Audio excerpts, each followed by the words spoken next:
श्री सच्चिदानंद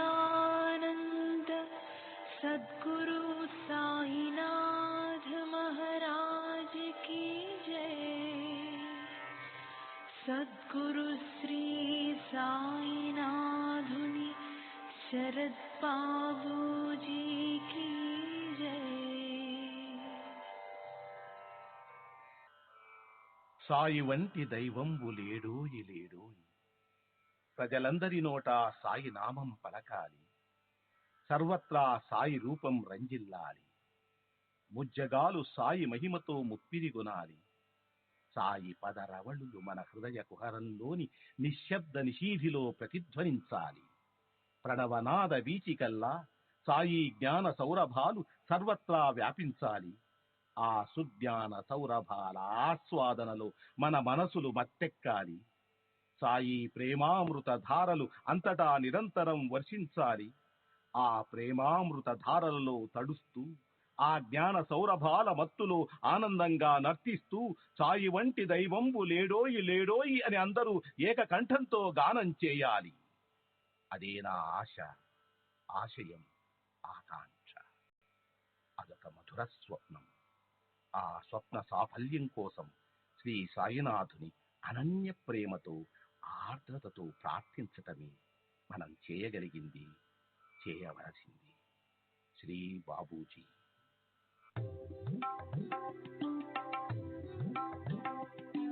Sai Baba, Sai Baba, Sai Baba, Sai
Baba,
Sai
Shri सच्चिदानंद सद्गुरु साईनाथ महाराज की जय। सद्गुरु श्री साईनाथुनि शरद बाबूजी की जय।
श्री सच्चिदानंद सद्गुरु साईनाथ महाराज की जय। सद्गुरु श्री साईनाथुनि शरद बाबू जी की जय।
श्री सच्चिदानंद सद्गुरु साईनाथ महाराज की जय। सद्गुरु श्री साईनाथ शरद बाबू जी की जय। శ్రీ సాయి భక్త అనుభవ సంహిత ఎస్పి ధూమల్ నిన్నటి తరువాయి. నేను మొదట 1903లో శ్రీ గజానన్ మహారాజ్ యొక్క భక్తుడను. ఆయనను శ్రీమాన్ గోపాలరావు బూటీ దగ్గరకు తీసుకెళ్ళాను. సుమారు 1907లో నేను ప్రథమంగా బాబాను దర్శించాను. ఆ ప్రథమ దర్శనంలోనే వారి అసాధారణమైన వ్యక్తిత్వము నన్ను అమితంగా ఆకర్షించింది. బూటీని బాబా వద్దకు తీసుకెళ్ళాను. అలా తీసుకెళ్లడం బాబా ప్రేరణగానే భావిస్తున్నాను. అతను కూడా బాబా భక్తుడయ్యాడు. అతను నిర్మించిన భవంతిలోనే బాబా భౌతిక దేహం సమాధి చేయబడింది. అది ఈనాడు సమాధి మందిరంగా రూపొంది ఎందరో భక్తులు బాబాను పూజించుకోవడానికి అవకాశము ఏర్పడింది. అతను బాబాకు చేసిన సేవలలో అది చిరస్మరణీయమైనది. బాబాతో నా అనుభవాలు ఇవి అవి చెప్పడానికి సాధ్యం కాదు. ఎందుకంటే నా జీవితంలోని ప్రతి చర్య, ప్రతి సంఘటన బాబాచే మలచబడింది. బాబా తత్వాన్ని, నాలాంటి భక్తులకు వారు చేసిన ఇంకా చేస్తున్న సహాయాన్ని తెలియజేసే బాబా చర్యలను, ప్రబోధాన్ని మీతో పంచుకుంటాను. ఒకసారి బాబా నాతో, నిన్ను అడుగు అడుగునా కాపాడుతున్నాను, లేకుంటే నీకేమయ్యేదో ఆ భగవంతునికే ఎరుక అన్నారు. అది అతిశయోక్తి కాదు. మరోసారి మేమిద్దరమే ఉన్నప్పుడు బాబా, బావు, నాకు రాత్రంతా నిద్ర పట్టలేదు. నేను, ఎందుకు బాబా? బాబా, రాత్రంతా నీ గురించే ఆలోచిస్తూ ఉన్నాను. వారి మాటలు విన్నంతనే నాలో ఆశ్చర్యము, ఆనందము, కృతజ్ఞత, ప్రేమ, అభిమానము ముప్పెరుగని ఆనంద బాష్పాలుగా ఉపికాయి. వారికి నాపై ఎంత ప్రేమున్నదో, నా కోసం ఎంత శ్రమ తీసుకున్నారో. నేను ఎప్పుడూ బాబా గురించి ఆలోచిస్తున్నట్లే వారు కూడా నా గురించి ఆలోచించేవారు. కానీ నా ఆలోచన ప్రేమతో నిండి ఉన్నప్పటికీ అది శక్తి లేనిది, వారికి నిజమైన సేవ చేసుకోలేనిది. బాబా నాపై చూపే ప్రేమలలో అతీతమైన శక్తి ఉండి అడుగడుగునా నన్ను కాపాడుతూ ఉండేది. వారు త్రికాలజ్ఞులు కాబట్టి నేను చేసే ప్రతి పని, వేసే ప్రతి అడుగు సరి అయినదో కాదో తెలుసుకొని సరి అయిన మార్గంలో నడిపించేవారు. నన్ను సర్వదా జాగరూకతతో గమనిస్తూ రాబోయే ప్రమాదాల నుండి కాపాడి నాకు మంచి జరిగేటట్లు చూసేవారు. ఈ విషయాన్ని రుజువు చేసేందుకు ఎన్నో నిదర్శనాలు ఉన్నాయి. నేను పొందుతున్న మేలు ఏదైనా అది బాబా ప్రసాదించినదే. దీనిని ఇతరులు నమ్మకపోవచ్చు. కానీ బాబాకు నాకు సహాయపడిన కొన్ని సందర్భాలు ఎంత స్పష్టమైనవంటే, సరైన దృక్పథం కల జిజ్ఞాసులు ఎవరైనా బాబా మాటల్లోని, నా మాటల్లోని సత్యాన్ని అంగీకరిస్తారు. శ్రీ సచ్చిదానంద సద్గురు సాయినాథ్ మహారాజ్ కీ జై. సద్గురు శ్రీ సాయినాథుని శరత్ బాబూజీ కీ జై.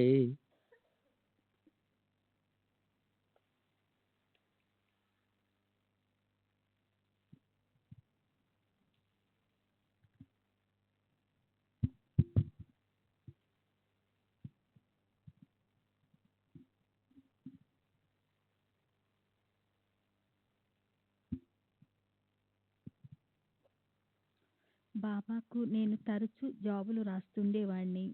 మాధవరావు దేశపాండే వాటిని బాబాకు చదివి వినిపించి వారు చెప్పిన విధంగా నాకు సమాధానాలను రాస్తుండేవారు. బాబా సశరీరులుగా ఉన్నప్పుడు కూడా కొన్ని సందర్భాల్లో నా సమస్యల పరిష్కారానికై బాబాను ప్రార్థించి పటం ముందు చీటీలు వేసేవాడిని. ఆ చీటీలో వచ్చిన దాన్ని బాబా ఆదేశంగా భావించి పాటించేవాడిని. బాబా మహాసమాధి అనంతరం కూడా ఇదే పద్ధతిని కొనసాగిస్తున్నాను. ఇది సమాజానికి శాస్త్ర విరుద్ధంగా అవివేకంగా అనిపించినప్పటికీ దానినే తూచా తప్పకుండా పాటిస్తున్నాను. ఈ పద్ధతి ద్వారా బాబా నాకు ఇచ్చిన ఆదేశాలు ఎప్పుడూ శ్రేయోదాయకంగానే ఉండేవి. ఆరోగ్యపరమైన విషయాలు. నాసిక్ మెయిన్ రోడ్లోనున్న మా పూర్వీకుల ఇంట్లోనే నా జీవితాంతం నివసించాను. ఒకసారి నాసిక్లో ప్లేగ్ వ్యాధి ప్రబలింది. మా ఇంట్లో కూడా చచ్చిన ఎలుకలు కనిపించాయి. వెంటనే ఈ విషయం ఉత్తరం ద్వారా బాబాకు తెలియజేశాను. నేను బాబా ఆదేశం లేనిదే ఏ పని చేసేవాడిని కాదు.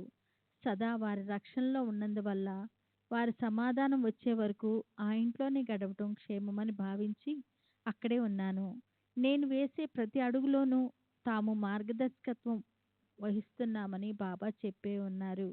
నాకు బాబా మాటలపై సంపూర్ణ విశ్వాసం ఉంది. నాసిక్లోనూ ఇతర ప్రదేశాల్లోనూ జరగబోయే సంఘటనల సర్వము బాబాకు తెలుసు. ఒక పసిబిడ్డలా బాబాపై ఆధారపడిన నాకు ఎటువంటి హాని కలగకుండా కాపాడతారన్నది నా నమ్మకం. గత 29 సంవత్సరాలుగా నేను వారిపై పెట్టుకున్న ఈ నమ్మకము ఏ ఒక్క విషయంలోనూ వమ్ము కాలేదు. ఆ ఇల్లు విడిచి వేరే ఇంటికి మారిపోమని బాబా నుండి సమాధానం రావటంతో నాసిక్లోని మరొక బంగ్లాకు నివాసం మార్చాను. కానీ ఆ బంగ్లాలో చేరిన రాత్రే నా సోదరుని కుమారుని పడక దగ్గర చచ్చిన ఎలుకొకటి కనిపించింది. ఈ విషయాన్ని బాబాకు మళ్ళీ ఉత్తరం ద్వారా తెలియజేస్తూ తిరిగి మరో ఇంటికి మారమంటారేమో తెలపమని కోరాను. ఈసారి మారవద్దని బాబా నుండి సమాధానం వచ్చింది. డాక్టర్లు, స్నేహితులు ఆ బంగ్లాల్లో ఉండటం క్షేమం కాదని వేరే ఇంటికి మారిపోమని సలహా ఇచ్చారు. కానీ నాకు బాబా మాటే వేదవాక్కు. వారి కృప నాపై ఉన్నంత వరకు ఏ ఆపద సంభవించదని నా నమ్మకం. అందువల్ల ఎవరి సలహాలు పాటించకుండా అక్కడే నివసించసాగాను. ఇలా కొన్ని రోజులు గడిచిన తర్వాత పనివాళ్ల గదుల్లోనూ, ఇంటి లోపల, బయట, ఆవరణలోనూ చచ్చిన ఎలుకలు ఎన్నో కనిపించాయి. చివరకు మేము త్రాగటానికి, వంటకు ఉపయోగించే మంచినీటి బావిలో కూడా చచ్చిన ఎలుక ఒకటి కనిపించింది. ఇక ఆ బంగ్లాలో ఉండటం మంచిది కాదని తోచి అన్ని విషయాలు బాబాకు వివరంగా జాబు వ్రాసి ఇల్లు మారేందుకు అనుమతించవలసిందిగా ప్రార్థించాను. ఈసారి బాబా తప్పక అంగీకరిస్తారని తలచి సామానంతా సర్ది బజారు వీధిలోనున్న మా ఇంటికి బండిలో పంపాను. తర్వాత కుటుంబంతో సహా వేరొక బండిలో ఆ ఇంటికి చేరి తాళం తీయటానికి ప్రయత్నిస్తుండగా ఇంతలో షిరిడీ నుండి వచ్చిన ఉత్తరం అందింది. అందులో మనం నివసిస్తున్న ఇంటిని ఎందుకు విడిచిపెట్టాలి? ఆపన్ కసాలా సోడావే తేతీ చ రాహవే అని ఉంది. మరేమీ ఆలోచించలేదు. బాబా ఆజ్ఞను శిరసావహించి వెంటనే ఖాళీ చేసి వచ్చిన బంగ్లాకు తిరిగి వెళ్ళి అక్కడే నివసించసాగాము. నీటి విషయంలో మాత్రం కాస్త జాగ్రత్త వహించాము. గోదావరి నుండి నీటిని తెప్పించి వాడుకోసాగాము. నేను చేసిన పని అవివేకంగా, ప్రమాదకరమైనదిగా అనిపించినా మాకు ఎటువంటి హాని జరగలేదు. నాసిక్లో ప్లేగు బాగా వ్యాపించి దినానికి 14-15 మంది చనిపోతున్నా బాబా మమ్మల్ని అదే ఇంటిలో నివసించమని ఆదేశించారు. వారి అనుగ్రహంతో మేము క్షేమంగా ఉండగలిగాము. నా యందు బాబా అనుగ్రహం ప్రాపంచిక విషయాలకే పరిమితం కాలేదు. 1909లో నా భార్య మరణించింది. ఆమె ఆత్మశాంతి కోసం ప్రతి నెల మాసికం పెట్టేవాణ్ణి. 6వ మాసికం పెట్టవలసిన సమయం ఆసన్నమైంది. అప్పుడు బాబా, ఈసారి మాసికం షిరిడీలో పెట్టు, నీ భార్యకు సద్గతి ప్రసాదిస్తాను అన్నారు. వారి మాట ప్రకారమే 6వ మాసికం షిరిడీలో పెట్టాను. బాబా 15 రూపాయల దక్షిణ అడిగారు. నేను సమర్పించాను. బాబా మాటలపై నాకు అచంచల విశ్వాసం ఉంది. వారి మాటలు అక్షర సత్యాలని అనేక రుజువులు దొరికినందువల్ల ఆయన పట్ల నా విశ్వాసం ఎంతో దృఢపడింది. అది నేను రుజువుపరచలేని విషయాల పట్ల కూడా నమ్మకం ఏర్పడటానికి దోహదం చేసింది. అందువల్ల బాబా అనుగ్రహంతో నా భార్య సద్గతి పొందింది అని నేను సంపూర్ణంగా నమ్ముతున్నాను. అప్పటికి అంటే 1909లో నా వయసు 36 సంవత్సరాలు. ఆరోగ్యంగా ఉన్నాను. పేరున్న న్యాయవాదిని. దానికి తోడు మాకు సంతానం లేకుండా నా భార్య చనిపోయినందువల్ల నా స్నేహితులు, బంధువులు నన్ను వివాహం చేసుకోమని ఒత్తిడి చేయసాగారు. వీరిలో నాగపూర్ చెందిన న్యాయవాది, మా మామగారైన రావ్ బహదూర్ బాపురావ్ దాదా కింకేడు ఎంఏ కూడా ఉన్నారు. బాబా అనుమతి లేనిదే నేను ఏ పని చేయనని మా మామగారికి చెప్పాను. అందువల్ల ఆయన నన్ను షిరిడీ తీసుకెళ్లారు. ముందు ఆయన ఒక్కరే లోనికి వెళ్ళి బాబాతో మాట్లాడి 5 నిమిషాల్లో తిరిగి వచ్చారు. బాబా కళ్ళల్లో విముఖత కనిపించిందని, వారి ఆజ్ఞ లేకుండా ద్వితీయ వివాహం చేసుకోవద్దని మా మామగారు నాకు చెప్పారు. బాబా అనుజ్ఞకు విరుద్ధంగా నేను ఏనాడూ నడుచుకోలేదు. ఈనాటి వరకు బాబా నా వివాహానికి సమ్మతించలేదు. దాంతో నా జీవితం అంతా ఆనందమై ఒంటరితనంతోనే గడిపాను. శ్రీ సచిదానంద సద్గురు సాయినాథ్ మహారాజ్ కి జై. సద్గురు శ్రీ సాయినాథుని శరత్ బాబూజీకి జై.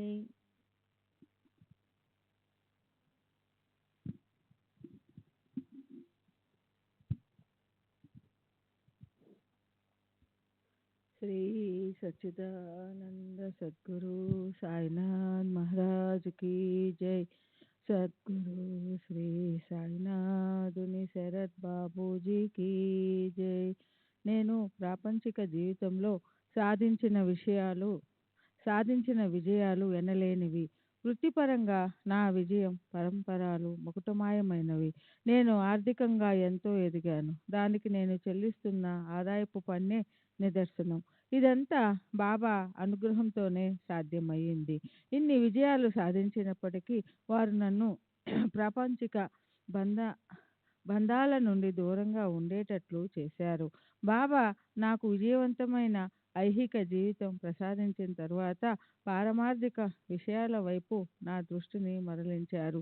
వారి చర్యలు, నిగూఢాలు, అనూహ్యాలు నా ప్రాపంచిక, పారమార్థిక విషయాల పట్ల చింత లేకుండా చేసి వారి చెంత శరణాగతి పొందడానికి వారి ఆదేశం అందిన వెనువెంటనే అన్నీ వదిలి వెళ్ళేందుకు నన్ను సమాయత్తపరిచారు. బాబా అనుమతితో నేను ప్రజోపయోగ కార్యాలు చేపట్టాను.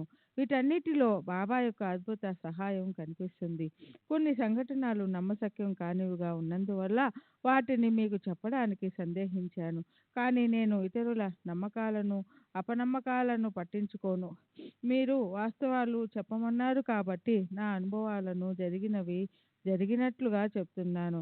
నా న్యాయవాద వృత్తిలో బాబా సహాయపడిన సంఘటనలను ఉదహరించిన తరువాత ప్రజోపయోగ కార్యక్రమాలలోనూ వారు నాకు ఎలా తోడ్పడ్డారో వివరిస్తాను. సుమారు 20-25 సంవత్సరాలకు పూర్వం షిరిడీ నుండి ఒక క్రిమినల్ కేసు వచ్చింది. చాలా గ్రామాలలో మాదిరిగానే షిరిడీలో కూడా పార్టీ తగాదాలు, ముఠా కక్షలు ఉండేవి. ఒక మార్వాడి స్త్రీపై దౌర్జన్యం చేసి ఆమె గౌరవానికి భంగం కలిగించారన్న నేరారోపణపై బాబా సేవకుడైన రఘుని మరో 5గురిని అరెస్టు చేశారు. ఆ నేరాన్ని ప్రత్యక్షంగా చూసిన సాక్షులు చాలా మంది ఉన్నట్లు చూపించారు. న్యాయమూర్తి వాళ్ళకి 6 నెలల కారాగార శిక్ష విధించాడు. తాత్యాకోతే పార్టీలకు వీళ్ళపై ప్రత్యేకమైన అభిమానం, జాలి ఉన్నాయి. వాళ్ళని ఎలాగైనా విడుదల చేయించాలని తలచి న్యాయమూర్తి ఇచ్చిన తీర్పు పత్రులను తీసుకుని అప్పుడు షిరిడీలో ఉన్న ప్రముఖ న్యాయవాదులైన దీక్షిత్, కపర్దే మరియు మ్యాజిస్ట్రేటుగా రిటైర్ అయిన హెచ్వి సాటే తదితరుల వద్దకు వెళ్ళాడు. వాళ్ళందరూ ఆ ప్రతులను చదివి తీర్పు చాలా బలంగా ఉందని, అప్పీలు చేసిన ప్రయోజనం స్వల్పమేనని చెప్పారు. తాత్య బాబాను ఆశ్రయించాడు. బాబా బావు దగ్గరికి పేపర్లు తీసుకుపో అని ఆదేశించడంతో తీర్పు ప్రతులతో తాత్య నాసిక్ వచ్చి నన్ను కలిశాడు. వాటిని చదివిన నాకు నిరాశ కలిగింది. అప్పీల్ చేసిన కేసు గెలిచే అవకాశం కొంచెం కూడా కనపడలేదు. అందువల్ల దీనిని బొంబాయికి కానీ, అహ్మద్నగర్లో ఉన్న ప్రముఖ న్యాయవాదుల దగ్గరికి కానీ తీసుకెళ్తే మంచిదని తాత్యకు సూచించాను. కానీ తాత్య నాకు బాబా ఆదేశాన్ని గుర్తు చేయడంతో ఇక ఆ విషయంలో నా బాధ్యత కానీ, నాకు మరో మార్గం కానీ ఏమీ లేదని అర్థమయ్యింది. నేను మాట్లాడకుండా కేసును పరిశీలించి అప్పీలు పిటిషన్ వ్రాసి డిస్ట్రిక్ట్ మ్యాజిస్ట్రేట్ ఇంటికి తీసుకెళ్లాను. ఆయన అదేమీ చదవకుండా విషయం ఏమిటో తెలుపమని అడిగారు. కేసు విషయం క్లుప్తంగా వివరించాను. ఆయన అంతా విని, నిందితులపై కేసు చాలా బలంగా ఉన్నట్లు కనిపిస్తుందే, దీనిపై నీ అభిప్రాయం ఏమిటి అని అడిగారు. అసలు ఆ కేసు, అంతమంది సాక్షులు, వీటన్నిటికీ ముఖ్య కారణం గ్రామంలోని ముఠా తగాదులని, వాటి వల్లే నేరం ఆరోపించబడిందని చెప్పాను. నువ్వు అలాగే అనుకుంటున్నావా అని మ్యాజిస్ట్రేటు అడిగారు. అనుకోవడం కాదు, అలాగే జరిగిందని నేను ప్రగాఢంగా నమ్ముతున్నట్లు జవాబు చెప్పాను. మ్యాజిస్ట్రేటు ఇంకేమీ ఆలోచించలేదు. నేను వ్రాసి తెచ్చిన అప్పీలు పిటిషన్పై వాస్తవాలను ప్రస్తావిస్తూ తీర్పు రాశారు. నిందితులను విడుదల చేయనట్లు చెప్పారు. ఆ తర్వాత మ్యాజిస్ట్రేటు, మీ షిరిడీ సాయిబాబా ఎలాంటి వారు? వారు హిందువా, ముస్లిమా? వారు మీకేమి బోధిస్తారు అని అడిగారు.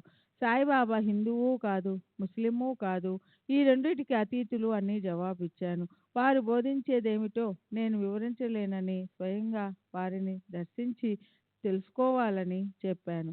వీలు చూసుకొని సాయిబాబాను దర్శిస్తానని మ్యాజిస్ట్రేటు నాకు మాట ఇచ్చారు.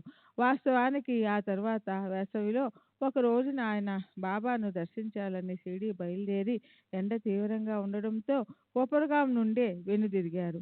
కేసు పూర్వపరాలు, క్రింది కోర్టు తీర్పు పరిశీలించకుండా పోలీసులకు, పబ్లిక్ ప్రాసిక్యూటర్కు నోటీసులు ఇవ్వకుండా ముద్దాయిలను విడుదల చేయాలన్న ఆయన నిర్ణయం, ఆ వెనువెంటనే బాబాను గురించి అడగడం, ఇదంతా బాబా మహిమ వల్లనే జరిగిందనడానికి నిదర్శనం. ఆ విషయాన్ని ఈ క్రింది సంఘటన బలపరుస్తుంది. నేను అహ్మద్నగర్ నుండి షిరిడీ చేరాను. ఆ రోజు షిరిడీలో దీక్షిత్ కుమార్తె మరణించింది. విషాద వదనాలతో ఆమె అంత్యక్రియలకు వెళ్తున్నా భక్తులలో కొందరిని పిలిచి, వెళ్ళిపోకండి, మీకు ఒక చమత్కారం చూపిస్తాను అని బాబా అన్నారు. కానీ భక్తులకు ఏ చమత్కారం కనిపించినందున వాళ్ళు అంత్యక్రియలకు వెళ్ళిపోయారు. ఆ తర్వాత కాసేపటికి రఘు తదితరులు విడుదలకు సంబంధించిన వార్తతో నేను షిరిడీ చేరాను. బాబా చూపిస్తానని చెప్పిన చమత్కారం అదేనని భక్తులు అప్పుడు గ్రహించారు. ఈ నా వృత్తికి సంబంధించిన మరో కేసు విషయం తెలియజేస్తాను. ఈ కేసు ముగ్గురు సోదరులకు సంబంధించింది. వీరు తమ ప్రత్యర్థులను తీవ్రంగా గాయపరిచారని వారిపై క్రిమినల్ కేసు మోపబడింది. నేరం నిరూపించబడింది. గాయపడిన వారిలో ఒకరికి ఎముక విరిగి 20 రోజులు ఆసుపత్రిలో చికిత్స పొందినట్లుగా కూడా చెప్పబడింది. పై ముగ్గురి తరపున నేను వాదించడానికి ఒప్పుకొని అప్పీలు మెమో తయారు చేసుకుని ముందు జామీన్కు ప్రయత్నించాను. కేసు బలంగా ఉన్నందున నిందితులకు జామీన్ ఇవ్వడానికి వీలుపడదని సెషన్స్ కోర్టు న్యాయమూర్తి సీనియర్ ఐరోపా అధికారి చెప్పాడు. నేను ఒకసారి బాబాను స్మరించుకొని జడ్జి వైపు తిరిగి, ప్రాసిక్యూషన్ వారు చెప్పిన విషయం నమ్మశక్యంగా లేదని, ఎముక విరిగిందని చెప్పబడుతున్న ధృవపత్రం ఏ డిగ్రీలు, సర్టిఫికేట్లు లేని ఒక నాటు వైద్యుడిచే ఇవ్వబడిందని చెప్పాను. మరియు నిందితులు ముగ్గురు రైతులని, వ్యవసాయం వారి జీవన ఆధారమని, వాళ్ళు జైల్లో కూర్చుంటే వ్యవసాయం దెబ్బతింటుందని చెప్తూ వాళ్ళపై శిక్ష ఖాయమైతే వాళ్ళని అప్పుడు జైలుకు పంపించవచ్చని వాదించాను. వెనువెంటనే న్యాయమూర్తి జామీను మంజూరు చేశాడు. శ్రీ సచ్చిదానంద సద్గురు సాయినాథ్ మహారాజ్ కీ జై. సద్గురు సాయినాథ్ శరత్ బాబూజీ కీ జై.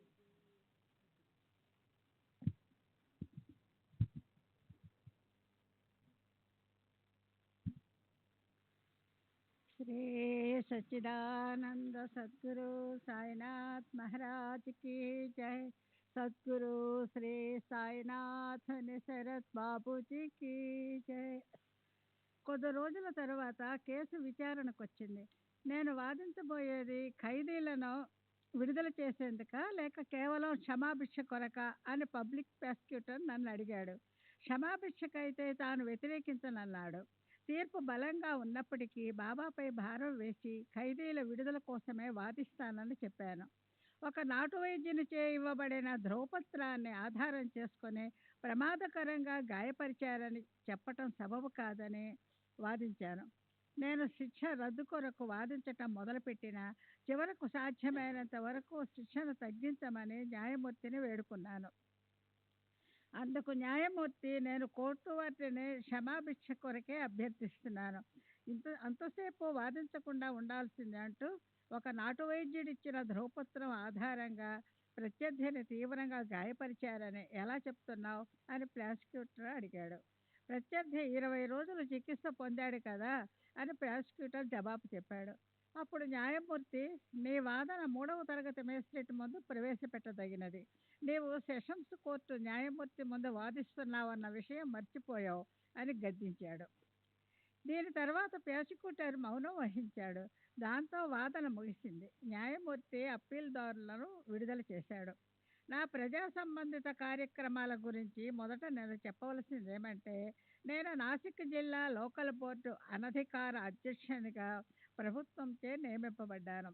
ఆ పదవిని నేను 1/11/1917 నుండి 13/5/1925 వరకు నిర్వహించాను. ఆ పదవిలో ఉన్నప్పుడు వేల కొలది సంతకాలు స్వయంగా, అంటే నా సంతకంతో తయారు చేయబడిన స్టాంపు వినియోగించకుండా పెట్టవలసి వచ్చేది.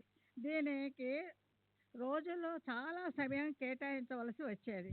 దీని ఫలితంగా నా న్యాయవాద వృత్తికి సమయం దొరకక అది బాగా కుంటుపడింది. నేను కట్టే ఆదాయపు పన్ను రూ. 260 నుండి సున్నాకు పడిపోయిందంటే నా సంపాదన ఎంత తరిగిపోయిందో తెలుసుకోవచ్చు. కానీ నా ఈ త్యాగానికి గుర్తింపుగా 1927లో నాకు రావ్ బహదూర్ అనే బిరుదు ప్రదానం చేయబడింది. అది ఏమంత పెద్ద గుర్తింపు కాకపోయినా దానికి తగిన ప్రాధాన్యత దానికి ఉన్నది కదా. బాబాపై భారం వేసి నా పని నేను నిర్వహించుకుంటూ పోయాను. ప్రతిరోజు జవాను ఆఫీస్ పేపర్లను తెచ్చి నా టేబుల్పై ఉంచేవాడు. ఒక్కొక్క పేపర్పై నేను సంతకం పెడుతుంటే జవాను ఆ సంతకాన్ని బ్లాటింగ్ పేపర్తో అద్ది పక్కన పెడుతుండాలి. ఇలా పేపర్లన్నింటిపై సంతకాలు పెట్టడానికి చాలా సమయం పట్టేది. ఒకరోజు నేను సంతకాలు పెట్టడానికి ఉపక్రమించాను. ఇంతలో నాకు బాగా తెలిసిన నేను గౌరవించే ఒక వ్యక్తి నన్ను కలవటానికి వచ్చాడు. సంతకాల పని మరుసటి ఉదయానికి వాయిదా వేసి అతనితో అర్ధరాత్రి వరకు మాట్లాడుతూ గడిపాను. తర్వాత జవానును భోజనానికి పంపి నేను నిద్రపోయాను. మరునాటి ఉదయం ఊరు వెళ్ళాల్సిన పని ఉండి పేపర్లపై సంతకాలు పెట్టకుండా ఆఫీసుకు పంపాను. తిరిగి రాత్రికి కానీ రాలేకపోయాను. యథావిధిగా సంతకాలు చేసేందుకు కూర్చున్నప్పుడు ఆ రోజు తాలూకు పేపర్లు మాత్రమే కనిపించాయి. ముందు రోజు సంతకాలు చేయని పేపర్లను తెప్పించి చూస్తే వాటన్నింటిపై నా సంతకాలున్నాయి. ఆశ్చర్యం! నేను చేయకుండానే వేల పేపర్లపై నా సంతకాలు ఉండటం ఎలా సాధ్యమైంది? ఇది బాబా యొక్క మానవాతీత శక్తి వల్లే సంభవమైందని నేను గ్రహించాను. అలాగే బాబా చేసిన మరొక అద్భుత చర్య గురించి తప్పక చెప్పాలి. డిస్ట్రిక్ట్ లోకల్ బోర్డు అధ్యక్షునిగా ప్రాథమిక పాఠశాలలన్నీ నా అధీనంలో ఉండేవి. ఒకసారి నెల మొదటి వారంలో దీపావళి సెలవులు వచ్చాయి. టీచర్లందరికీ సెలవులకు ముందే జీతాలు చెల్లిస్తే బాగుంటుందని మహమ్మదీయుడైన విద్యాశాఖాధికారి అభిప్రాయపడ్డాడు. మొదట నేను ఆ విషయం పెద్దగా పట్టించుకోలేదు. 2-3 రోజుల తర్వాత అతను అదే విషయం తిరిగి నాకు గుర్తు చేశాడు. నాకు అలా చేస్తే బాగుంటుంది అనిపించి అకౌంట్ ఆఫీసర్కు సంప్రదించాను. ప్రభుత్వం నుండి డబ్బు మంజూరు కాలేదని, అలాంటప్పుడు చెక్కు పంపటం అభ్యంతరకరమని అతను చెప్పాడు. అందువల్ల నేను ఏమీ చేయలేకపోయాను. మరలా విద్యాధికారి ఆ విషయాన్ని నా ముందుంచడంతో నేను అతని అభిప్రాయంతో ఏకీభవించి బాబా అనుమతి కోరదలిచాను. 2 చీటీలు వ్రాసి బాబా పటం ముందుంచి ఒకదానిని తీయించాను. జీతాలు చెల్లించమనే చీటీ వచ్చింది. నేను వెంటనే చెక్కు వ్రాయించి బ్యాంకుకు పంపి డబ్బు తెప్పించి టీచర్లందరికీ జీతాలు ఇచ్చాము. దీపావళి పర్వదినానికి ముందు జీతాలు ఇచ్చినందుకు అందరూ సంతోషించారు. అయితే అకౌంట్ ఆఫీసర్ అభ్యంతరాన్ని త్రోసిపుచ్చి చెక్కు పంపినందుకు ఏమవుతుందోనని కొంచెం ఆందోళన పడ్డాను. కానీ బాబా దయ వలన ఏమీ కాలేదు. ఆ తరువాత చాలా కాలానికి జరిగిన ఆడిట్లో ఈ విషయంపై అభ్యంతరం లేవనెత్తారు. దానికి భవిష్యత్తులో అలా జరగకుండా ఉండేందుకు గుర్తుంచుకోవటమైనది అని నేను జవాబు వ్రాసి పంపాను. అది అంతటితో సమసిపోయింది. నా జీవితంలోని ప్రతి మలుపులోనూ సందిగ్ధ స్థితిలోనూ బాబా నాకు ఎన్నోసార్లు సహాయపడ్డారు. వాటిలో కొన్నింటిని ఎంపిక చేసుకుని మీకు పంపిస్తాను. 1910లో నా స్నేహితుడైన గోపాలరావు బూటి నాకు సహాయం చేయదలిచి నన్ను ఉన్నత విద్యకై విదేశాల కంటే ఇంగ్లండ్కి పంపదలిచాడు. ఇంగ్లండ్లో చదువుకయ్యే ఖర్చు, ప్రయాణపు ఖర్చులు, నేను విదేశాలలో ఉన్నప్పుడు ఇక్కడ ఇంటికయ్యే ఖర్చు అన్నీ తానే భరిస్తానని చెప్పాడు. మేము అన్ని ఏర్పాట్లు చేసుకొని బాబా అనుమతి కోసం వారిని దర్శించాము. శ్యామ: బాబా, బాబును విదేశాలకు పంపించమంటారా? బాబా: ఎందుకుట? బాబా: శ్యామ: ఉన్నత విద్య కోసం. బారెట్ల చూడడానికి. బాబా అతని అభిరుచి అంటే విలాయత్, దైవేచ్ఛ విలాయత్. విదేశాలలో విలాయత్ లేదు, ఈ దేశంలోనే ఉంది. అతను ఇంగ్లాండ్కు ఎందుకు వెళ్ళాలి? మనం ఎంత జాగ్రత్తగా ప్రణాళికలు వేసుకున్నప్పటికీ అవి తరచుగా తలక్రిందులు అవుతుంటాయి అని అప్పుడు నేను తెలుసుకున్నాను. శ్రీ సచ్చిదానంద సద్గురు సాయినాథ్ మహారాజ్ కి జై. సద్గురు శ్రీ సాయినాథుని శరత్ బాబుజీకి.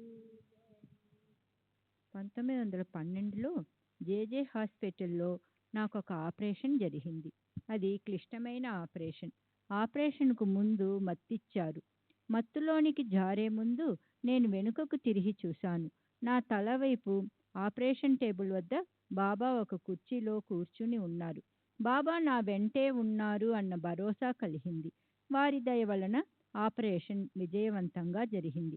1915లో నన్ను నాసిక్లో పబ్లిక్ ప్రాసిక్యూటర్ ఉద్యోగంలో చేరమని ప్రభుత్వం ఆహ్వానం పంపింది. నేను 2 రోజులు గడువు అడిగి బాబాను ఉత్తరం ద్వారా సంప్రదించాను. నీవు చేస్తున్న పనే మంచిది, కొత్త దానిని అంగీకరించవద్దు అని బాబా నుండి వెంటనే సమాధానం వచ్చింది. వారి ఆదేశం మేరకు పబ్లిక్ ప్రాసిక్యూటర్ ఉద్యోగాన్ని నిరాకరించాను. 1918లో బాబా మహాసమాధికి కొద్ది రోజుల ముందు సిరిడి, పూనా మరి కొన్ని ప్రాంతాలలో ప్రమాదకరమైన విషజ్వరాలు ఇన్ఫ్లుయెంజా విజృంభించాయి. పూనాలోనున్న నా అన్న భార్యకు ఈ జ్వరం సోకి ప్రమాదకర పరిస్థితి ఏర్పడిందని నాకు తంతి ద్వారా తెలియజేశారు. వెంటనే నేను అవసరానికి 80 రూపాయలు తీసుకుని మా అన్న దగ్గరికి బయలుదేరాను. నాసిక్ నుండి పూనా వెళ్లే దారిలోనే షిరిడీ ఉంది కాబట్టి అక్కడ ఆగి బాబాను దర్శించి రోహికి ఊది ఆశీస్సులు తీసుకుని వెళదామని తలచాను. వెళ్ళిన రోజే బాబా పలుమార్లు నన్ను దక్షిణ అడిగి నా దగ్గర ఉన్న 80 రూపాయలు తీసేసుకున్నారు. ఇది నాకు అంత మంచి శకునంగా అనిపించలేదు. ఇక నా పూనా ప్రయాణం వలన ఎటువంటి ప్రయోజనం ఉండదు అనిపించింది. అయినా నేను పూనా వెళ్లేందుకు అనుమతించమని బాబాను కోరాను. వారు వారు రాచ టీవీతో రేపు చూద్దాం ఉద్యాపాహు అన్నారు. అలా అంటూ 3 రోజులు నన్ను షిరిడీలోనే ఉంచారు. అంతలో మా వదిన చనిపోయినట్లు టెలిగ్రామ్ వచ్చింది. అప్పుడు నేను పూనా వెళ్లేందుకు బాబా అనుమతించారు. మా వదిన చనిపోతుందని, నేను అక్కడికి వెళ్ళినా ఫలితమేమీ ఉండదని సర్వజ్ఞులైన బాబాకు ముందే తెలుసు. అందుకే నన్ను షిరిడీలోనే ఆపేశారు. బాబా నిర్ణయానికి గల కారణాలను నేను తెలుసుకోలేను, కానీ ఏ విషయంలోనైనా వారే నిర్ణయం తీసుకోగల సమర్థులు. అందుకే ఎప్పటిలాగే వారిదే తుది నిర్ణయంగా భావించి ఆగిపోయాను. ఈ సంఘటన బాబా మహాసమాధికి కొద్ది రోజుల ముందు జరిగింది. అలా నన్ను షిరిడీలోనే ఉంచి తాము భౌతిక దేహంతో ఉన్న చివరి రోజులలో వారితో గడిపే మహాభాగ్యాన్ని నాకు ప్రసాదించారు. శ్రీ సచ్చిదానంద సద్గురు సాయినాథ్ మహారాజ్ కి జై. సద్గురు శ్రీ సాయినాథుని శరత్ బాబూజీకి జై. శ్రీ సచ్చిదానంద సద్గురు సాయినాథ్ మహారాజ్ కి జై. సద్గురు శ్రీ సాయినాథుని శరత్ బాబూజీకి జై. నేను డిస్టిక్ లోకల్ బోర్డు అధ్యక్షునిగా ఉన్నప్పుడు నా ఆర్థిక పరిస్థితి పూర్తిగా దిగజారిపోయింది. కానీ బాబా దయ వలన క్రమంగా పుంజుకొని మామూలు స్థితికి చేరుకోగలిగాను. నేను 1/9/1930 నుండి 9/4/1932 వరకు దేవర్ సంస్థానానికి రెవెన్యూ మెంబర్గాను, 1932 సంవత్సరాంతము నుండి 1933 ఆగస్టు వరకు సూర్గానా సంస్థానానికి సెక్రటరీగాను పనిచేశాను. నేను నాసిక్లో ఉన్నప్పుడు నా న్యాయవాద వృత్తి కొనసాగిస్తూనే ఉండేవాడిని. అందువల్ల ఒక రోజు కూడా ఖాళీ ఉండేది కాదు. నేను సూర్గానా సంస్థానంలో పనిచేస్తున్నప్పుడు బాబా ఎంతో దయతో నాకు ఏ విధంగా ఆర్థిక సహాయం అందించారో చెప్పడానికి ఈ క్రింది అద్భుత లీలే నిదర్శనం. ఒకరోజు నేను భోజనం చేస్తున్నప్పుడు ఆ సంస్థాన ప్రధాని నా గదిలోనికి ప్రవేశించాడు. నేను భోజనం చేస్తున్నందున ఆయనను సగౌరవంగా ఆహ్వానించి ఉచితాసనంపై పెట్టలేకపోతున్నందుకు క్షమించమని కోరాను. కానీ ఆయన నేరుగా పక్కనే ఉన్న గదిలోనికి వెళ్ళి అక్కడ గోడకు తగిలించి ఉన్న బాబా పటాన్ని కొంతసేపు తదేకంగా చూసి తిరిగి నా గదికి వచ్చి మీ జీతం 50 రూపాయలు పెంచుతున్నాను అని చెప్పి వెళ్ళిపోయాడు. నా జీతాన్ని పెంచమని నేను అసలు అడగలేదు. ఉద్యోగంలో చేరిన 15 రోజులకే నా ప్రయత్నమేమీ లేకుండా నా జీతం పెరగడం బాబా అనుగ్రహమే. బాబా మనపై చూపుతున్న ప్రేమ తల్లి తన బిడ్డపై చూపేటటువంటిదని అర్థమైంది. బాబాను నేను పూజించే విధానం గురించి చెబుతాను. మొదట్లో నా పూజా మందిరంలో బాబా ఫోటోలు ఉండేవి. వాటితో పాటు తరువాత బాబా యొక్క రంగుల చిత్రపటాలు కూడా ఉంచాను. బాబా నిల్చుని ధ్యాన నిమగ్నై ఉన్న పెద్ద పటం వాటన్నిటి మధ్యలో ఉండేది. ఆ పటం అంటే నాకు ఎంతో ఇష్టం. మొదట అది రాధాకృష్ణ ఆయి దగ్గర ఉండేది. దానిని నాకు ఇవ్వమని ఆమెను ఒత్తిడి చేసి తీసుకున్నాను. ఆయి ఇంటి నుండి ఆ పటాన్ని తీసుకుని మసీదు దారిలో వెళుతున్నప్పుడు బాబా నన్ను లోనికి పిలిచి నా చేతిలో ఉన్న పటాన్ని చూసి ఏమిటిది అని అడిగారు. ఇందులో మీరున్నారు అన్నాను. బాబా ఇటివ్వు అంటూ పటాన్ని తమ చేతుల్లోకి తీసుకుని దానిని ముందు వెనుక తదేకంగా చూసి తిరిగి ఇచ్చి ఉంచు అన్నారు. బాబా స్పృశించి ఇచ్చిన చిత్రపటాన్ని వారి చేతుల మీదుగా తీసుకుని పూజించుకోవాలనే నా కోరిక అలా నెరవేరింది. అంతేకాదు దానిని చూసినప్పుడల్లా బాబు బాబు నాకు రాత్రంతా నిద్ర లేదు, నీ గురించే ఆలోచిస్తూ ఉండిపోయాను అని బాబా నాతో అన్న సందర్భం గుర్తుకొచ్చేది. బాబా నాకు ప్రసాదించిన కానుకగా భావించి దానిని భక్తితో పూజిస్తున్నాను. శ్రీ సచ్చిదానంద సద్గురు సాయినాథ్ మహారాజ్ కి జై. శరత్ బాబూజీకి జై. ఈ ఫోటోలన్నింటినీ నేను ఎక్కడికి వెళితే అక్కడికి నా వెంట తీసుకుని వెళ్ళేవాడిని. నేను దేవార్ సంస్థానంలో పనిచేస్తున్నప్పుడు నాసిక్ దేవార్ల మధ్య ఎన్నోసార్లు ప్రయాణించవలసి వచ్చేది. ప్రతిసారి ఫోటోలను నా వెంట తీసుకెళ్తూ ఉండడం చూసిన దేవార్లోని మా వంటవాడు ఒకసారి కొన్ని ఫోటోలను ఇక్కడ ఉంచవచ్చు కదా అన్నాడు. అదే ప్రశ్న తర్వాత నాసిక్లోని నా సోదరుని కుమారుడు కూడా అడగడంతో అప్పుడు నేను ఆ విషయంగా బాబా నిర్ణయం ఏమిటో తెలుసుకోవాలని తలచి బాబా పటం ముందు చీటీలను వేసేవాడిని. అలా చేసిన ప్రతిసారి ఫోటోలని తీసుకొని వెళ్ళమనే సమాధానం వచ్చేది. నేను పవిత్రంగా భద్రపరచుకోవడానికి బాబా నాకు కొన్ని వస్తువులు ప్రసాదించారు. ఒకసారి నన్ను 2 రూపాయలు దక్షిణ అడిగి తీసుకొని వాటిని తిరిగి నాకే ఇచ్చి, వీటిని భద్రంగా దాచుకో, ఎవరికి ఇవ్వవద్దు, ఖర్చు పెట్టవద్దు, జోపూన్ ఠేవా, కోణాలా దేవు నకో ఖర్చు కరో నకో అన్నారు. ఇంకొకసారి అలాగే మరో 2 రూపాయలు ఇచ్చి పై విధంగానే ఆదేశించారు. ఒకసారి నేను బూటీ కలిసి బాబాను దర్శించాము. బాబా బూటీని 20 రూపాయల దక్షిణ అడిగారు. అతను సమర్పించాడు, కానీ ఆ మొత్తాన్ని బాబా నాకు ఇచ్చివేశారు. ఇంకోసారి బూటీ నేను కలిసి బాబాను దర్శించినప్పుడు బాబా బూటీని 30 రూపాయలు దక్షిణ అడిగారు. అతను సమర్పించాడు. బాబా ఆ 30 రూపాయలను తమ దోసిల్లోనికి తీసుకొని దోసిని మూసి క్రిందకి పైకి ఆడించి వాటిని తమ 2 గుప్పెళ్లలోనికి తీసుకొని ఒక గుప్పెడు నాకు, మరో గుప్పెడు బూటీకి ఇచ్చారు. మేము వాడాకెళ్ళి వాటిని లెక్కేస్తే సరిగ్గా చేరి 15 రూపాయలున్నాయి. ఆశ్చర్యపోయాం. ఇవే కాకుండా వివిధ సందర్భాల్లో బాబా నాకు మరో 30 రూపాయలు ఇచ్చారు.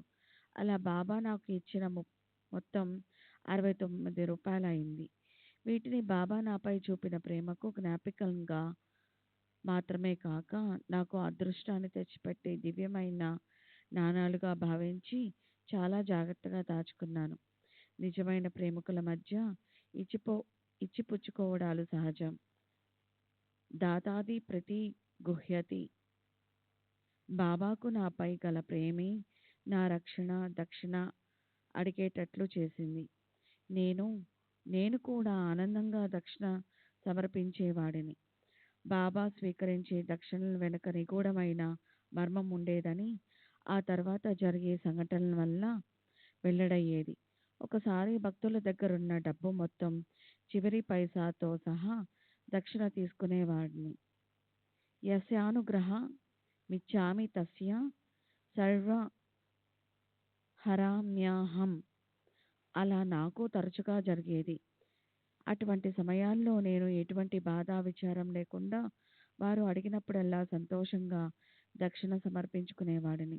ఎందుకంటే మనకు అన్నీ ఇచ్చేది బాబా కాబట్టి వారు మనకు ఇచ్చిందే తిరిగి తీసుకుంటున్నారు. మన వద్ద పైసా కూడా మిగల్చకుండా తీసుకున్నప్పుడు తిరిగి మనకు ఏదో ఒక మార్గం చూపించవలసింది కూడా ఆయనే కదా. బాబా అలా ఏర్పాటు చేయకుండా వదిలివేసిన సందర్భాలు ఏనాడూ లేవు. 1918లో నాకు జరిగిన ఇటువంటి ఒక అనుభవాన్ని మీకు ముందే తెలియజేశాను. ఇప్పుడు మరో 2 సంఘటనలను వివరిస్తాను. శ్రీ సచ్చిదానంద సద్గురు సాయినాథ్ మహారాజ్ కీ జై. సద్గురు శ్రీ సాయినాథ్ శరత్ బాపూజీ కీ జై.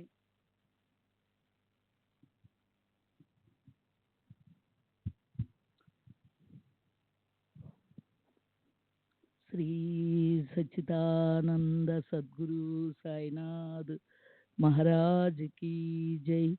సద్గురు శ్రీ సాయినాథుని శరత్ బాబూజీకి జై. పై సంఘటన జరగడానికి పూర్వం ఒకసారి నేను షిరిడి వెళ్ళినప్పుడు బాబా నన్ను పలుమార్లు దక్షిణ అడిగి నా దగ్గర ఉన్న డబ్బంతా తీసేసుకుని తర్వాత మరలా బాపు నాకు 7 రూపాయలు ఇవ్వు అని అడిగారు. నా దగ్గర లేవని చెప్పగా ఎవరినైనా అడిగి తీసుకొని ఇవ్వమన్నారు. ఇతరులను అడగడం అవమానంగా భావించరాదని తెలియచేసి నాలోని గర్వాన్ని అహంకారాన్ని అణచి అణుకువగా మెలగాలని నాకొక పాఠం నేర్పించారని నా అభిప్రాయం. బాబా నేర్పిన ఈ విషయము నన్నెంతో ప్రభావితం చేసిందంటే బాబా మహాసమాధి చెందిన తర్వాత నేను షిరిడి వెళ్ళినప్పుడు ఆనాడు బాబా భిక్ష చేసి ఇళ్ళ వద్ద భిక్ష చేసేవాడిని. బాబా దయ వలన నా అహంకారము అణిగింది. లేకుంటే ఆ అహంకారమే ఇంకా పెరిగి సమాజంలోని క్రింది తరగతి వారిని దూరంగా ఉంచేవాడిని. దక్షిణకు సంబంధించిన మరో సంఘటన తెలియచేస్తాను. ఒకసారి బాబా నా దగ్గర ఉన్న డబ్బంతా దక్షిణగా తీసుకొని తిరిగి 50 రూపాయలు అడిగారు. నా దగ్గర పైసా కూడా లేదని చెప్పాను. ఎవరినైనా అడిగి తెమ్మన్నారు. నేను వెళ్ళి ఒకరిని అడిగితే అతను తన దగ్గర డబ్బే లేదని చెప్పాడు. ఆ విషయం బాబాకు తెలియచేశాను. ఈసారి బాబా హెచ్బి సాటే దగ్గరకు వెళ్ళమన్నారు. అలా బాబా తన వద్ద దక్షిణ కోసం పంపడం సాటేకు సంతోషాన్ని కలిగించింది. సాటేను 50 రూపాయలు అడగడంలోని మర్మం నాకు తర్వాత తెలిసింది. సాటే రిటైర్ అయిన తర్వాత అతనికి పింఛను మంజూరైంది. అతను తనకు 50 రూపాయలు పింఛను అదనంగా రావాల్సి ఉందని ప్రభుత్వానికి దరఖాస్తు పెట్టుకున్నాడు. ప్రభుత్వం దానిని అంగీకరించింది. డబ్బు కొరకు నన్ను సాటే వద్దకు పంపించడంలోని బాబా ఉద్దేశం అతనికి అదనంగా 50 రూపాయల పింఛను మంజూరవుతుందన్న విషయాన్ని సూచిస్తూ పింఛను మంజూరైన తేదీ బాబా సాటేను 50 రూపాయలు అడిగిన తేదీ ఒకటే కావడం విశేషం. బాబా సేవకుడైన రఘు తదితరులను సంబంధించిన కేసులో వాళ్ళు నేను అడగకుండగానే 300 రూపాయలు ఫీజు ఇచ్చారు. నేను అహ్మద్ నగర్ నుండి షిరిడి వచ్చి 3 రోజులు గడిపాను. బాబా ఆ 3 రోజులలో పలుమార్లు దక్షిణ అడిగి ఆ 300 రూపాయలు మొత్తాన్ని నా నుండి వేసుకున్నారు. బాబా అలా చేయడంలోని అంతరార్థం నేను గ్రహించిన నా గురువు యొక్క సేవకుడిని విడిపించడం కోసము నేను ప్రతిఫలం ఆశించడము సముచితం కాదు. ఎందుకంటే నేను కేసు గెలిచింది నా ప్రతిభ వల్ల కాదు. నా బాబా అద్భుత రీతిలో మెజిస్ట్రేట్ మనసును నియంత్రించినందువల్లే ఆ కేసు విజయవంతమైంది. ఆ అనుభవాల సంపుటికి ముగించి ముందు బాబా బోధించిన కొన్ని ఆధ్యాత్మిక సత్యాలను గురించి వివరిస్తాను. వారిపై మన నమ్మకము బలపడేందుకు తమ నిజతత్వాన్ని సూచనప్రాయంగా వ్యక్తం చేస్తూ బాబా ఒక విషయం చెప్పారు. ఒకసారి ఒక భక్తుడు దేవుని గురించి మాట్లాడుతున్నప్పుడు బాబా దేవుడు దేవుడు అని ఊరికే ఎందుకు అంటున్నావు? దేవుడు నా జేబులో ఉన్నాడు అన్నారు. శ్రీ సచ్చిదానంద సద్గురు సాయినాథ్ మహారాజ్ కి జై. సద్గురు శ్రీ సాయినాథుని శరత్ బాబుజీ की जय. శ్రీ సచ్చిదానంద సద్గురు సాయినాథ్ మహారాజ్ కి జై. సద్గురు శ్రీ సాయినాథుని శరత్ బాబూజీకి జై. ఒక్కొక్కసారి బాబా స్వయంగా వంట చేసి బీదలకు ఆకలిగొన్న వారికి వడ్డించేవారు. ఇది వారి ప్రేమను దాతృత్వాన్ని తెలియజేస్తుంది. అలా ఒకరోజు మసీదు ఆవరణలో వారు పొయ్యిని వెలిగించి దానిపై పెద్ద పాత్ర హండీ పెట్టి వంట చేస్తున్నారు. ఇంతలో మాంసాహారం అంటే ఇష్టపడే ఒక ఫకీరు వచ్చి అందులో కొంత మాంసం వేశాడు. బాబా తయారు చేస్తున్న స్వచ్ఛమైన శాకాహార వంటకం మాంసాహారాన్ని ఇష్టపడే వారి ప్రత్యేక విందుగా మారిపోవడం చూసి అసహ్యంతో బాలాసాహెబ్ మిరీకర్, బాబా, మన కడుపు నింపుకోవడం కోసం ఇతర జీవులను ఎందుకు హింసించడం అని అడిగాడు. అప్పుడు బాబా, చంపేవాడే రక్షిస్తాడు, రక్షించేవాడే చంపుతాడు. జో మారిల్ తోచ్ తారిల్, జో తారిల్ తోచ్ మారిల్ అన్నారు. ఈ మాటలు సృష్టి స్థితి లయకారకుడు భగవంతుడే అని చెప్తున్నాయి. అంతేకాక బాబా వంటి మహాత్ముల సన్నిధిలో మరణించిన లేక చంపబడ్డ జీవులకు సద్గతి ప్రాప్తిస్తుందనే నిగూఢ భావం ఇమిడి ఉంది. నా ఈ అనుభవాల వివరణను ముగించే ముందు హరిసీతారాం దీక్షిత్ నాకు స్వయంగా వివరించిన 2 అపూర్వ సంఘటనల గురించి చెప్తాను. దీక్షిత్ ఆర్థిక పరిస్థితి సరిగా లేనప్పుడు ఒక బాకీదారునకు 30,000 రూపాయలు చెల్లించవలసి వచ్చింది. అప్పు తీర్చడానికి గడువు 4 రోజులే ఉంది. ఎలా తీర్చాలో ఏం చెయ్యాలో తోచక దీక్షిత్ మదనపడసాగాడు. అదే రోజు అతని కలలో బాకీదారుడు కనిపించి అప్పు విషయం హెచ్చరించాడు. దీక్షిత్ అతనితో, నీవేమీ భయపడనవసరం లేదు, నాకు చమన్లాల్ మొదలైన మార్వాడీలందరూ తెలుసు, వారిని అడిగి డబ్బు తెచ్చి గడువు లోపల తప్పక నీ బాకీ తీరుస్తాను అని చెప్పాడు. తర్వాత దీక్షిత్ మేలుకొని కలలో తాను సంభాషించిన దానిని గుర్తు చేసుకుని బాధపడ్డాడు. తన దైవమైన సాయిబాబా తనకు అండగా ఉండగా అవసరమైన సమయంలో అక్కరకు రాని సామాన్య మానవుల సహాయం పొందాలనుకోవటం తెలివి తక్కువ తనమని తలచి పశ్చాత్తాపం చెంది వెంటనే బాబా పటం ముందు కూర్చుని తను చేసిన తప్పును మన్నించమని కన్నీరు కారిస్తూ ఆర్తిగా ప్రార్థించాడు. బాబా ఒక్కరే తమ భక్తులను కష్ట సమయంలో ఆదుకుంటారని నమ్మి తన బరువు బాధ్యతలన్నీ బాబాపై వేసి నిశ్చింతగా గడపసాగాడు. కానీ అప్పు తీర్చవలసిన గడువు తేదీ దగ్గర పడినా కూడా డబ్బు అందే అవకాశమేదీ కనబడలేదు. సరిగ్గా ఆ ముందు రోజు దీక్షిత్ ఆఫీసులో ఉండగా అతని సన్నిహిత స్నేహితుని కుమారుడు అతని దగ్గరకు వచ్చాడు. తన వద్ద 30,000 రూపాయలు ఉన్నాయని, ఆ మొత్తాన్ని దేనిలో పెట్టుబడి పెడితే బాగుంటుందో తెలుపమని అడిగాడు. దీక్షిత్ పెట్టుబడులు, వాటి సాధకబాధల గురించి వివరించాడు. ఒకవేళ ఆ డబ్బును తన దగ్గర మదుపు చేసే ఆలోచన గనక ఉంటే తనను చివరగా పరిగణనలోనికి తీసుకోమని, అతని తండ్రితో ఉన్న సాన్నిహిత్యాన్ని ఆధారంగా చేసుకుని లాభపడాలనే ఉద్దేశం తనకు ఎంతమాత్రం లేదని చెప్పాడు. ఇంకా ప్రస్తుతం తన ఆర్థిక పరిస్థితి దృష్ట్యా ఆ డబ్బును గడువు లోపల బహుశా తిరిగి చెల్లించలేకపోవచ్చని కూడా నిస్సంకోచంగా చెప్పాడు. ఇదంతా విని ఆ వ్యక్తి ఏమాత్రం భయపడకపోగా అంత నిజాయితీగా ఉన్న విషయాలు ఉన్నట్లుగా చెప్పడం వల్లే దీక్షిత్కు ఆ డబ్బు ఇవ్వాలని నిర్ణయించుకున్నానని చెప్పాడు. పితృ సమానులకు కష్ట సమయంలో సహాయం చేయకపోవడం భావ్యం కాదన్న భావంతో ఆ డబ్బు దీక్షిత్ స్వీకరించవలసిందే అని పట్టుబట్టాడు. ఆ డబ్బు తీసుకుని దీక్షిత్ గడువులోగా అప్పును తీర్చగలిగాడు. తమను సంపూర్ణంగా నమ్మిన వారిని బాబా తప్పక ఆదుకుంటారనే దానికి ఇదొక ఉదాహరణ.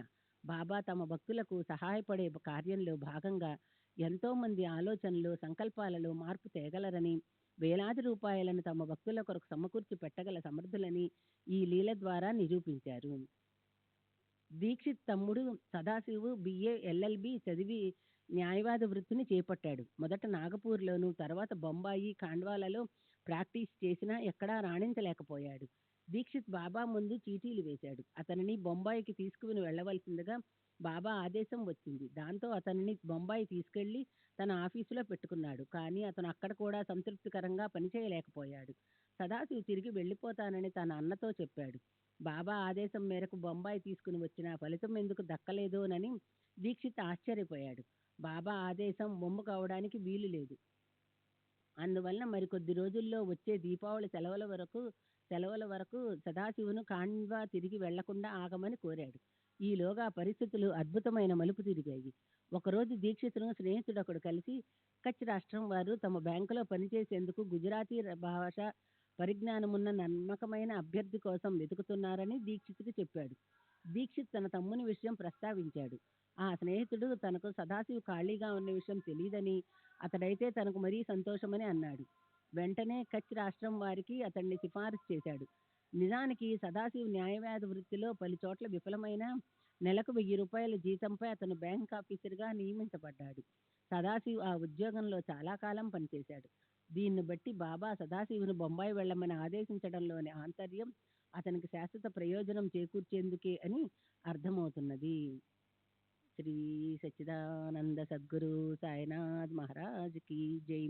సద్గురు శ్రీ సాయినాథుని శరత్ బాబూజీ की जय.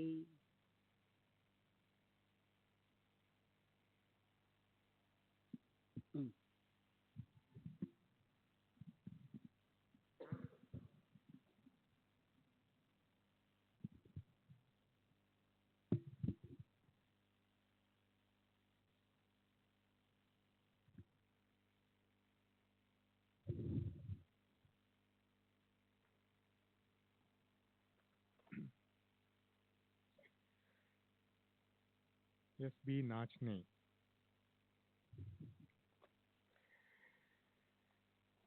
సెప్టెంబర్ 13వ తేదీ 1936 థానా. శాంతారాం బల్వంత్ నాచ్నే ధానూకర్, హెడ్ గుమస్తా, తాలూకా షరిస్తాడార్, మేజిస్ట్రేట్ కోర్టు, కుర్లా, కాయస్థ ప్రభు. 1923లో సాయిలీలా మాసిక్ పత్రికలో నా అనుభవాలు కొన్ని ప్రచురింపబడ్డాయి. ఈ పత్రికను అన్ని తరగతుల ప్రజలు చదువుతారనే అభిప్రాయం ఉంది. కాబట్టి సామాన్య ప్రజలు విశ్వసించని, అర్థం చేసుకోలేని, వారి అవగాహనకు అందని విషయాలను చెప్పకుండా సంగ్రహంగా నా అనుభవాలను తెలియచేశాను. చాలా కాలం అయినప్పటికీ నా అనుభవాలన్నిటినీ గుర్తుకు తెచ్చుకునేందుకు ప్రయత్నించి చెప్పగలిగినన్ని పూర్తి వివరాలతో మీకు తెలియచేస్తాను. 1923లో తర్వాత నాకు కలిగిన అనుభవాలు కూడా మీకు చెబుతాను. 1909లో జరిగిన కొన్ని సంఘటనలకు శ్రీ సాయిబాబాకు సంబంధం ఉన్నట్లుగా అప్పట్లో అనిపించలేదు. బొంబాయిలోని బజేకర్ హాస్పిటల్లో మా అన్నగారికి గొంతు దగ్గర ఆపరేషన్ చేయవలసి వచ్చింది. మేమందరము ఈ ఆపరేషన్ విషయమై మదనపడుతూ ఆదుర్దాగా ఉన్నాము. అప్పుడు నేను దహన్లో ఉన్నాను. మా ఇంటికి ఒక సాధువు వచ్చి 2 రొట్టె ముక్కలుంటే పెట్టమని అడిగాడు. మేమతన్ని లోపలికి ఆహ్వానించి సాదరంగా కూర్చోబెట్టి భోజనం వడ్డించాము. మా వదినగారు ఆ సాధువుకు అన్ని పదార్థాలు వడ్డించింది, కానీ సాధువులకు వడ్డించ తగినది కాదని తలచి బెండకాయ కూర వడ్డించలేదు. అయితే ఆ సాధువు ప్రత్యేకంగా ఆ కూరనే అడిగి పెట్టించుకుని తిన్నాడు. భోజనం చేసిన తర్వాత మమ్మల్ని అందరినీ ఆశీర్వదించి హాస్పిటల్లో ఆపరేషన్ విజయవంతంగా జరిగిందని చెప్పాడు. అదే రోజు నా స్నేహితుడు హరిబాబు మోరేశ్వర్ పాన్సే సాయిబాబా కృప వలన అంతా చక్కగా జరుగుతుందని అన్నాడు. నేను సాయిబాబా పేరు వినటం అదే మొదటిసారి. అప్పుడు నాకు బాబా గురించి ఏమీ తెలియదు, కానీ పాన్సేకు తెలుసని స్పష్టమైంది. మా నాన్నగారు సాయంత్రం ముంబాయి నుంచి వచ్చి ఆపరేషన్ పూర్తయిందని, ప్రమాదం ఏమీ లేదని చెప్పారు. ఆపరేషన్ తర్వాత ఒక సాధువు వచ్చి ఆపరేషన్ జరిగిన శరీర భాగంపై తమ హస్తం ఉంచి అంతా మంచే జరుగుతుందని ఆశీర్వదించి వెళ్ళిపోయాడని కూడా చెప్పారు. మా అన్నగారి ఆపరేషన్ విజయవంతమై వారు త్వరలోనే కోలుకుని ఆరోగ్యవంతులయ్యారు. అదే సంవత్సరం మా నాన్నగారు దాసగను చేసిన సంకీర్తనకు హాజరయ్యారు. ఆ కీర్తనలో సాయిబాబా సాక్షాత్తు దత్తాత్రేయుని అవతారమని, అద్భుత శక్తిమంతులని, అత్యంత కరుణామూర్తులని దాసగన్ మహారాజ్ వర్ణించడం జరిగింది. ఆ తర్వాత మేము సాయిబాబా ఫోటోను తెచ్చుకుని ప్రతిదినం సాంబ్రాణి కడ్డీలు వెలిగించి పూజించేవాళ్ళం. నేను 1912లో మొదటిసారిగా షిరిడీ వెళ్ళాను. అప్పటికి నేను రెవెన్యూ సబార్డినేట్ పరీక్షలు రాసి ఉన్నాను. ఫలితం వచ్చే ముందు శంకర్, బాలకృష్ణ వైద్య, అచ్యుత దాతే అనే ఇద్దరు స్నేహితులతో కలిసి షిరిడీ బయలుదేరాను. మేము రైల్లో ప్రయాణించి కోపర్గాం స్టేషన్లో దిగాము. మేము సాయిబాబాను దర్శించడానికి వెళ్తున్నామని తెలుసుకున్న స్టేషన్ మాస్టరు సాయిబాబా తన గారడి విద్యలతో ప్రజలను ఆకర్షించే మోసగాడని, ఆయనకు లేని గౌరవాన్ని ఆపాదిస్తున్నారని నోటికొచ్చినట్లు వాగాడు. సాయిబాబాపై అతని ప్రలాపన మా మనసులను ఎంతో కలతపరిచింది. ఇంతటి వ్యయ ప్రయాసలకు వచ్చి మేము దర్శించబోతున్నది నిజమైన మహాత్ముడినేనా అన్న సంశయాన్ని రేకెత్తించింది. మేము షిరిడీ చేరేటప్పటికి బాబా లెండి తోట నుండి వస్తున్నారు. బాబా నా పరిస్థితిని గమనించినట్లు ఒక్కసారిగా నా వైపు చూసి, నేను ఎవరో ఏమిటో మొదలైన వివరాలు చెప్పకముందే, ఏమిటి మమలతాదార అనుమతి తీసుకోకుండా వచ్చావా అని అడిగారు. అవునని జవాబిచ్చాను. అలా ఎప్పుడూ చేయకు అని మందలించి వెళ్ళిపోయారు. స్టేషన్ మాస్టర్ చేసిన అనాలోచిత వ్యాఖ్యలతో నా మదిలో ఏర్పడిన శంకలన్నీ బాబా మాటల వలన తొలగిపోయాయి. నేను సర్వజ్ఞులైన ఒక మహాత్ముని ముందు నిలబడి ఉన్నానని అర్థమైంది. మేము షిరిడీలో 3 రోజులు ఉన్నాము. ఆ 3 రోజుల్లో బాబా యొక్క మహిమలు, వారు భక్తులపై కురిపిస్తున్న ప్రేమానురాగాలు స్పష్టమవటంతో వారిపై దృఢమైన భక్తి విశ్వాసాలు ఏర్పడి అప్పటి నుండి వారిని పూజించసాగాను.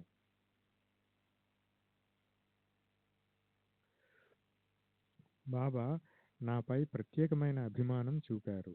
వారు స్వయంగా నా చేతిలోని ఊదీ తీసి నా నుదుటిపై పెట్టారు. ఇది అందరికీ లభించే భాగ్యం కాదు.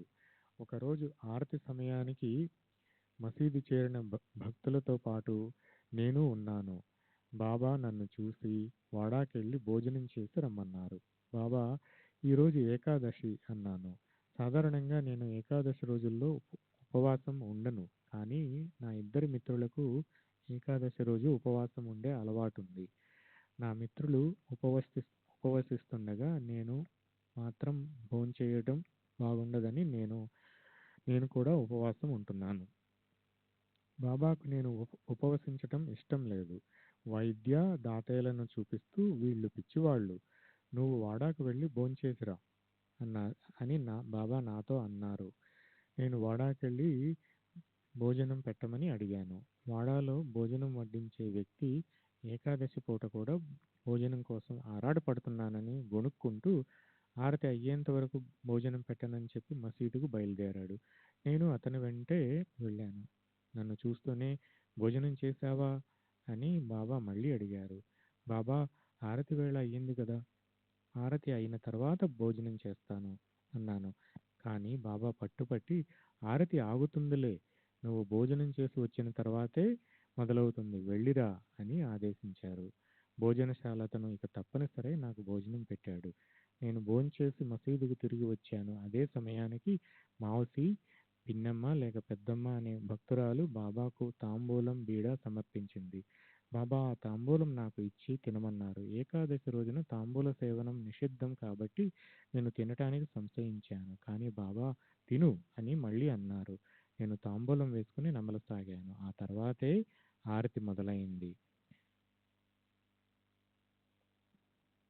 ఆరతి అయిన తర్వాత బాబా నా వద్ద రూ. 4 వైద్య వద్ద 16 రూపాయలు దక్షిణ తీసుకున్నారు. దాతే బాబాకు దక్షిణ సమర్పించాలనుకోలేదు కనుక బాబా అతన్ని దక్షిణ అడగలేదు. అప్పుడు ఒక మార్వాడి బాలిక బాబాను సమర్పించి నారింజ పండు కావాలని అడిగింది. దాతే తన అల్పాహారం ఫరల్ కోసం కొన్ని నారింజ పండ్లు వాడాలో దాచుకుని మిగిలిన వాటిని బాబాకు సమర్పించారు. సర్వజ్ఞులైన బాబా శ్రీ సచ్చిదానంద సద్గురు సాయినాథ్ మహారాజ్ కి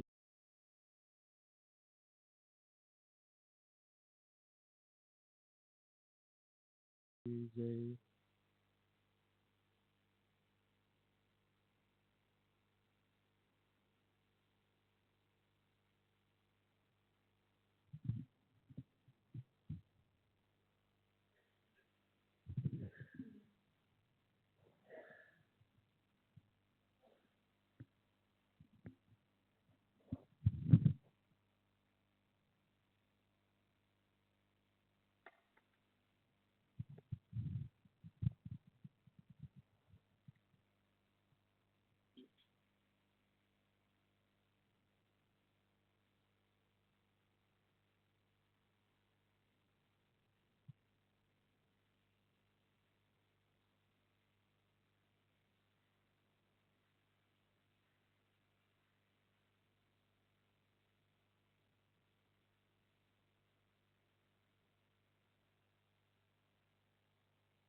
श्री सच्चिदानंद सद्गुरु साईनाथ महाराज की जय। सद्गुरु श्री साईनाथ निचरत बाबू जी की जय। साई रहम नजर करना, बच्चों का पालन करना। साई रहम नजर करना, बच्चों का पालन करना। जाना तुमने जगत पसारा, सब ही जोट जमाना। जाना तुमने जगत पसारा, सब ही जोट जमाना। साई रहम नजर करना, बच्चों का पालन करना। साई रहम नजर करना, बच्चों का पालन करना। मैं अंधा हूँ बंदा आपका, मुझसे पथ दिखलाना। मैं अंधा हूँ बंदा आपका, मुझसे पथ दिखलाना। साई रहम नजर करना, बच्चों का पालन करना। साई रहम करना, बच्चों का पालन करना। दास गणों कहे अब क्या बोलो, थक गई मेरी रसना।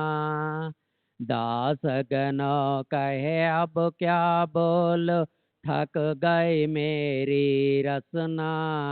साई रहम नजर करना, बच्चों का पालन करना। साई रहम नजर करना, बच्चों का पालन करना। रहम नजर कर अब मोरे साई, तुम नहीं मुझे माँ बाप बाई। रहम नजर कर मैं अंधा हूँ बंदा तुम्हारा। मैं अंधा हूँ बंदा तुम्हारा। मैं ना जानो, मैं ना जानो, मैं ना जानो। अल्लाह इलाही रहम नजर कर, रहम नजर कर अब मोरे साई। तुम बिना नहीं मुझे माँ बाप बाई। रहम नजर कर खाली जमाना मैंने गमाया। खाली जमाना मैंने गमाया। साथिया किर का, साथिया किर का, साथिया किर का तुम बिन कोई। रहम नजर कर, रहम नजर कर अब मोरे साई। तुम बिना नहीं मुझे माँ बाप बाई। रहम नजर कर अपने मस्जिद का झाड़ू गनो है। अपने मस्जिद का झाड़ू गनो है। मालिक हमारे, मालिक हमारे, मालिक हमारे तुम बाबा साई। रहम नजर कर, रहम नजर कर अब मोरे साई।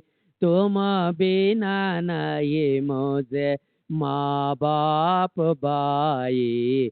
रहम नजर करो। श्री सच्चिदानंद सद्गुरु साईनाथ महाराज की।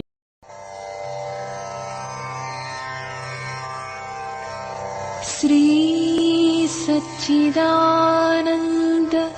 सद्गुरु साईनाथ महाराज की जय।